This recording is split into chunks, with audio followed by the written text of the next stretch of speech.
traditional owners and the custodians of the land on which we are meeting this afternoon, and pay my, and on your behalf, our respects to them and their elders, both past and present.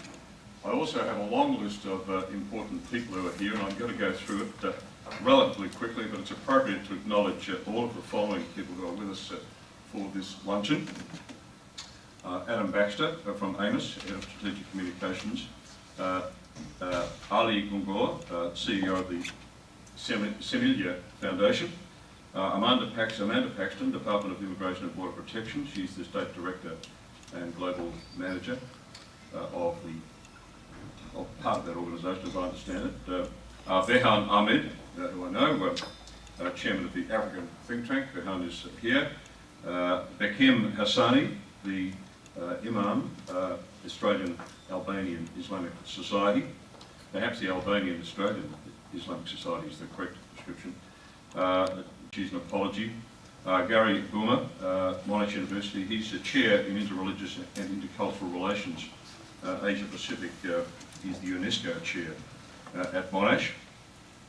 Gary Smith of Deakin, Deputy Vice-Chancellor of Global Engagement at Deakin.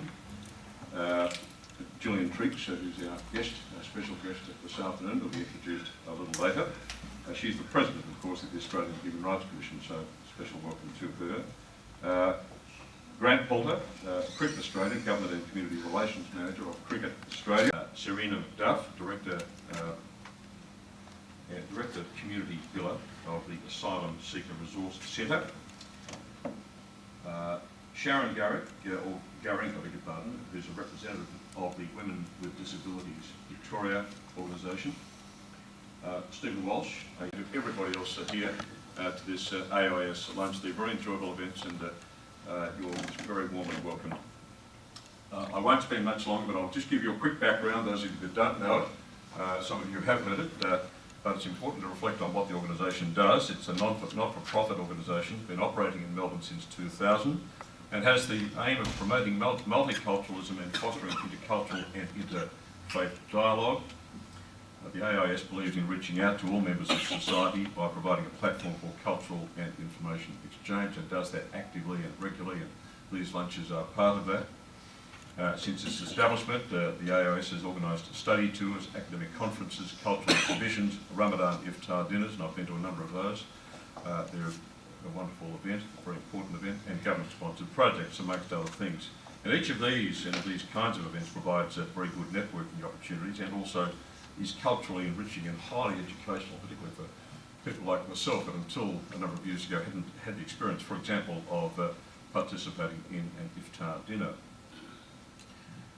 So it's the work of building partnerships with different segments of society and bridging the cultural religious divide that's so important. And that's what the AIS is actively doing. Affairs in trade and others. The AIS has relationships with organisations such as the Catholic Archdiocese of Melbourne, the Rotary Club, Deakin University, the Buddhist Council of Victoria, as well as relationships with bureaucrats, business persons and others from Turkey. And I met here only a few months ago with a number of Turkish governors who were visiting Melbourne. I think it was late last year. So it's a highly active organisation. In partnership with the Australian Catholic University, the ACU, our organisation, the AIS, funds the Gulen Chair in the study of Islam and Muslim-Catholic dialogue, which provides academic leadership in the research of Islam and Muslim-Catholic relations and informs dialogue and engagement practices. An advisory committee to the AIS assists in identifying programs and projects to enhance multiculturalism and interfaith activity in the community. Currently, the committee is chaired by the Honourable Bruce Atkinson, President of the Legislative Council. Bruce is here today. I don't think Bruce is here this time. Anyway, Bruce is the very active chair of that committee. He's the President, as I say, of the Legislative Council in the State Parliament, member for Eastern Metropolitan Region. And the Deputy Chair of that committee, the Advisory Committee, is Professor Ray Francis, and to promote the work of the organisation. Almost enough from me. I want to introduce you now to the facilitator for the lunch, Justice Kevin Bell. He's been a judge of the Supreme Court of Victoria since 2005.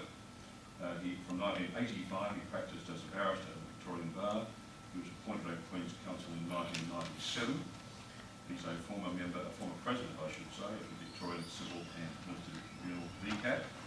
He's written extensively in the field of human rights and delivered a number of leading judgments on the interaction between human rights and the common law and the operation here in Victoria of the Charter of Human Rights and Responsibilities, a Victorian Act, as most of you know, of 2006.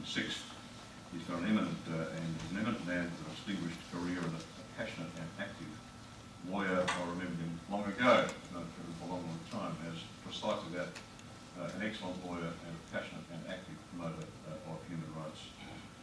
And I have no doubt an equally passionate promoter of interfaith and intercultural and multicultural communication, understanding and respect. So with all of that, I now welcome Kevin to come